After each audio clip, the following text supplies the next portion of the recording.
Pada video sebelumnya kita sudah melihat sedikit cuplikan bagaimana proses pembuatan batik yang dilakukan oleh warga binaan Lapas Kelas 2 Permisan Nusa Kambangan.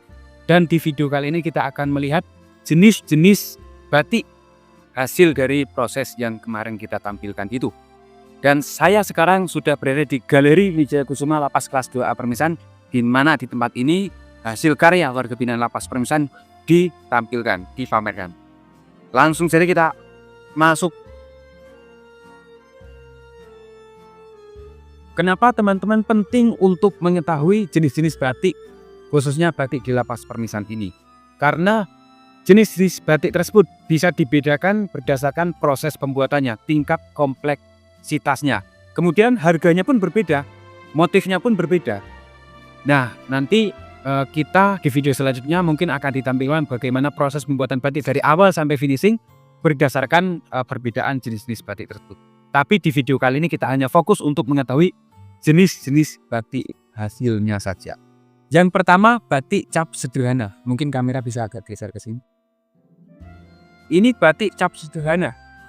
Kalau dilihat dari pewarnaan sangat sederhana, hanya terdiri dari 2 warna, 3 warna. Kenapa? Karena proses pembuatannya itu sangat sederhana.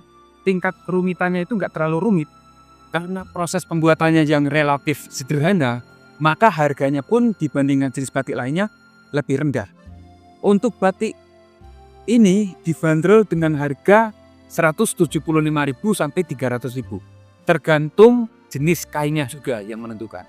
Jadi tidak hanya teknik pembuatannya yang menentukan harga, tapi juga bahan yang digunakan. Kalau di depan saya ini batik cap sederhana itu semuanya bahannya lampion. Ya. Tapi kita juga bisa memproduksi bahan AJL, kemudian krisan, sutra juga bisa. Tapi ini bahannya lampion. Harganya 175.000. Lembut, dipakai dingin. Jenis batik yang kedua, batik cap colet. Apa perbedaan dibandingkan dengan batik cap sederhana ini? Kalau batik cap colet, warnanya itu lebih beragam. Karena memang prosesnya itu setelah nanti dicap, kemudian ada proses pencoletan warna. Ya, mungkin kamera bisa ke depan sini. Lebih beragam. Nah, yang ditampilkan ini bahannya itu bahan kain lampion. Kalau lampion harganya Rp200.000. Warnanya ini warna dasarnya hitam. Tapi tidak hanya hitam, kalau kamera geser ke sana, ada juga yang merah marun, biru ada, oranye, hijau. Pokoknya berbagai warna kita bisa membuatnya. Termasuk yang samping sini, warna tim. Nah, ini semuanya adalah batik cap colet. Termasuk yang di sana juga ada batik cap colet. Ini juga batik cap colet, warnanya krem kekuning-kuningan, ada juga yang putih. Pengunjung perempuan yang datang ke Galeri Wijaya Kusuma Lapas Permisan ini banyak yang membeli batik dengan warna dasar seperti ini. Karena katanya sih kalau dipakai kulitnya menjadi lebih cerah. Ya, kamera bisa agak maju ke depan. Ini juga batik cap colet dengan warna dasar hitam. Di depan saya ini kainnya juga sama, lampion. Harganya berapa? Rp200.000. Kecuali batik yang saya pegang ini, batik 2 yang saya pegang ini. Cap colet sama ya, tapi harganya berbeda. Ini harganya Rp235.000.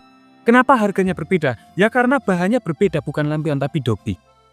Ada serat-seratnya itu kalau teman-teman pegang. Mungkin teman-teman dari tadi melirik batik yang ada di belakang saya ini. Kelihatannya kok motifnya agak menarik daripada motif-motif sebelumnya. Ya memang karena ini merupakan batik premium Lapas Permisan Nusa Kambangan. Batik tulis. Apa yang menjadi keistimewaan batik tulis ini dibandingkan dengan jenis-jenis batik sebelumnya? Prosesnya itu lebih lama, 1 bulan kurang lebih. Di situ melibatkan proses pendesainan, ya. Dan yang menarik, kalau teman-teman pesen batik tulis ini, motifnya bisa disesuaikan dengan keinginan pemesan. Misalkan, teman-teman kepengen batik yang bermotif harimau, kita bisa buatkan motif harimau. Kepengen rumah adat Bali, kita bisa buatkan. Kepengen desain Naruto misalkan, kita bisa buatkan. Tapi ingat, harganya pun ya lebih mahal dibandingkan dengan batik-batik jenis sebelumnya. Harganya berapa? Harganya tergantung kainnya juga. Dari mulai 600.000 kalau bahannya lampion, bahan dobi 650.000, bahan AJL 700.000, krisan 800.000, sutra 900.000. Untuk batik tulis, untuk harganya, kita juga melihat tingkat kompleksitas daripada motif itu sendiri. Misalkan batik sutra yang motifnya itu penuh, kita harganya itu batik tulis ini 1 juta rupiah. Tapi ingat bahwa harga itu yang menentukan kualitas. Kalau teman-teman beli batik tulis, jadinya itu seperti ini. Kondangan, wah serasa jadi pejabat. Banyak lembut sih. Oke, terima kasih. Itu saja pembahasan video kali ini mengenai jenis-jenis batik hasil karya warga binaan Lapas Permisan Nusa Kambangan. Sampai jumpa. Terima kasih.